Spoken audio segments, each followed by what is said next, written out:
episode of ABA Mom. I am your host, Allie, a mom of 5 and board certified behavior analyst. If no one has told you yet today, you are doing an incredible job. And if the holidays already feel, heavy, overwhelming, or emotionally loaded, you are not alone. Today's episode is all about getting ready for the holidays, not just preparing our kids, but preparing ourselves too. Because the holidays don't just bring joy, they bring expectations, they bring pressure, they bring memories, good and painful. And when you add parenting a child with behavioral needs into the mix, it can feel like you're carrying twice the weight.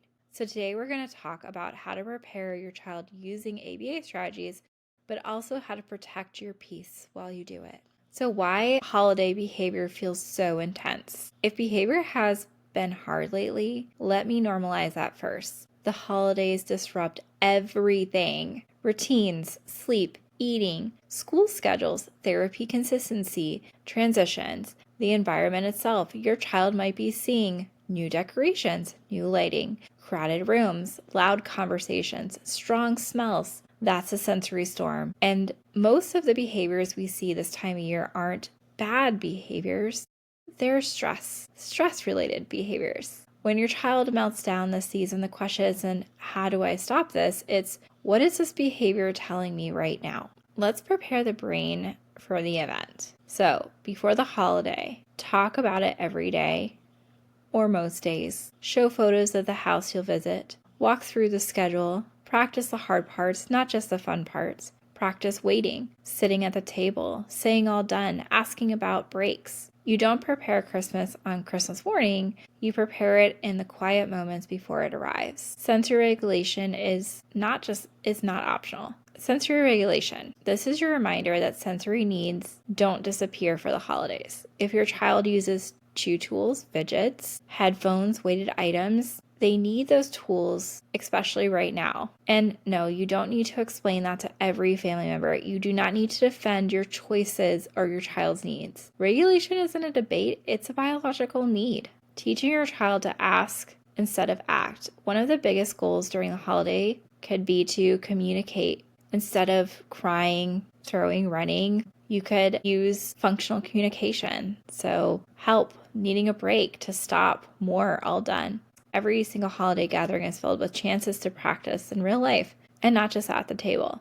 For everyone, food is one of the biggest battlegrounds. Food could be a struggle, and there's a lot of pressure for some children and how they feel about the food they eat and what it is that they're eating. Your child doesn't owe anyone a clean plate. Holidays already come with new smells, new textures, new expectations. For many children, that's already so much. You don't build food confidence through force. You build it through safety and exposure at the child's pace. Travel, overstimulation, and knowing when to leave. Some of the bravest parenting during the holiday can look like leaving early, taking breaks, sitting in the car, skipping events entirely. That is not giving up. That is choosing long-term success over short-term appearances. You don't stay at a party to prove a point. You leave so your child and you can recover the emotional weight we carry as parents. Let's talk honesty. You are carrying your child's needs, other adults' opinions, family expectations, your professional knowledge, and your own emotional exhaustion.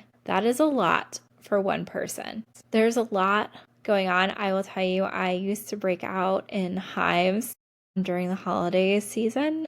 I think it was just stress that I had that I was internalizing, and it was coming up externally for me. You are absolutely allowed to grieve the holiday you thought you'd have. Celebrate the holiday you actually do have. Set boundaries. Say no. Protect your nervous system too. You don't earn rest. You allow to take it. You are allowed to take it. Progress is still progress. Even in chaos, the holidays don't erase your child's growth. One meltdown doesn't undo months of therapy. One hard day doesn't mean you failed. If your child communicates once instead of melting down, use sensory tools instead of aggression. Tolerate 5 minutes longer than last time. This is progress. And progress is still progress, even with Christmas lights on. Thank you for spending this time with me on ABA Mom. If this episode gave you comfort, clarity, or even permission to let go of unrealistic holiday pressure, Share it with another parent who needs that message today. You are not alone, and you are not falling behind, and you are an incredible parent walking an incredible hard road with so much love. And we'll talk again soon. Until next time, give yourself grace and remember you are not in this journey alone.